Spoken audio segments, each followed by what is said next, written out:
Welcome to the 2022 Discussion Forum. It's fantastic to be here today, some 2 years after the last event in person. And now, with the advantages of technology, we have two audiences. The people here and 100 or so online able to attend thanks to the virtual element. It's brilliant that we can expand our reach to those not normally able to attend in purpose. And that reach is truly international, with delegates as far afield as Lithuania, Chile, Canada and New Zealand, and goodness knows what time of the day it is there, but you are all most welcome. Housekeeping first. If the fire alarms do go off, please proceed to the nearest exits, make your way downstairs and congregate outside. We're not expecting a fire alarm practice today, so if it goes off, please just leg it. And for those of you online, it will make interesting viewing. Don't forget to put your phones on silent. Okay, I won't hold off any longer, so where's Chris Lawrence? After many fruitful years with AWF, Chris completed his term of office last year, but luckily for us, we can't keep the phenomenon that's Chris down, and he's working for us on the puppy contract, one of our crown jewels. We seem to be in the midst of endless assaults on humanity. We've seen the devastating worst of it. But one of the great things is we see just the best in compassion. Compassion in which all ethics must take root can only attain its full breadth and depth if it embraces all living creatures and does not limit itself to mankind. I don't wish to sound pretentious. I simply haven't got the brain nor the eloquence to write something like that. So I quote from the polymath Albert Schweitzer, and I think it sums up why we're here. Another magnificent demonstration of compassion emerged following the appalling death of Sir David Ames, who, amongst other things, was a fantastic supporter of animal welfare and of the BVA. And Essex Live set up a fundraising page in his name supporting AWF. We're enormously humbled and grateful for this gesture, and to honour Sir David's name and his support for animal welfare, we will be dedicating a session at this and at future discussion forums in his memory, and I'm pleased today it will be the next session on what matters to us and how we can be a force for change.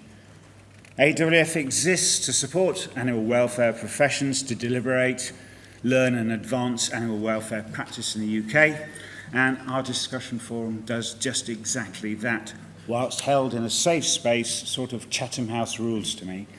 So please share knowledge, expertise, challenge your own beliefs to the same critical standard as you would challenge other people's, develop ideas and ethical perspective. Welfare is an evolutionary process, and that's to me part of its fascination. As with any charity, finances are fundamental, so I must thank our sponsors for today, MWI Animal Health, who have kindly sponsored this afternoon's session on gene editing.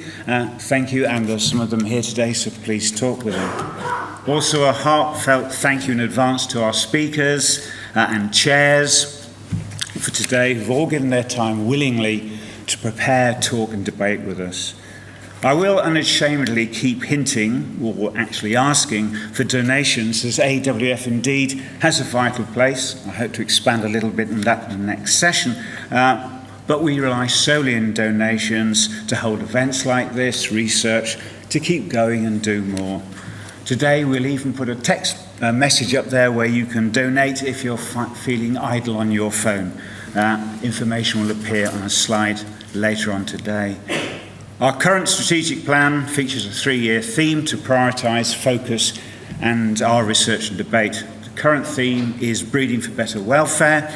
You'll see the results of our work over this topic in the coming years as we fund research on the theme and hold debates and discussion forums. Delegate participation is key. If we all agreed, we probably needn't be here.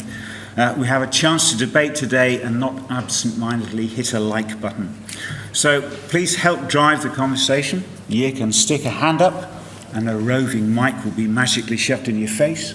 Alternatively, if you're uncomfortable with speaking out loud or are online, then please use Slido. Delegates here can go on to slido.com and use the event code AWF22. The venue's Wi-Fi is 1 Great George Street. You just click on Terms and Conditions, you go straight through. Those of you attending virtually, those of you attending virtually, you will find Slido on the main stage, which will be on the top right of your screen, and clicking on the Slido tab there. Importantly, it enables both audiences to contribute to the debates. On Slido, you can also like the questions you agree with, and these will go up there, the list. We'll try and answer as many as possible. And of course, Facebook and Elon Musk's soon to perhaps own Twitter are available to keep the conversation going. We collect it all, so if you wish you had said something just devastatingly brilliant earlier in the day, post it up there. We want to see it. Please talk to the other delegates and to the AWF trustees and team identifiable by this pink splodge. For those online, a chat room will be made available to keep the conversations going, and I'll tell you about that just before lunch. Talking of trustees, today we're starting the call for new trustees, so please look out for press releases. If you have the time, the drive, and of course the unquestionable interest in animal welfare and the AWF charity, and wish to join a superb team, of which I'm enormously proud, if not somewhat bemused, to chair, then let us know. Find one of us at the breaks and have a chat. In a break from normal tradition, we're going straight to the Farmers Club as soon as the forum finishes to keep the conversation going. We're also delighted we'll be hearing from Sean Wensley. Please be patient with our film crew. They're here to live stream the event, and don't worry, only the back of your heads will appear online. And lastly, we have a photographer with us today from the BVA, so please smile sweetly. I have to admit I usually assiduously avoid my photograph being taken, and that's not because my wife doesn't know I'm here. So anyway, now please excuse me if I walk in a somewhat awkward and embarrassed way over there. But first may I introduce Matt Dobbs, who's kindly stepped in at the last minute to chair the session, one of our trustees. Over to you, Matt.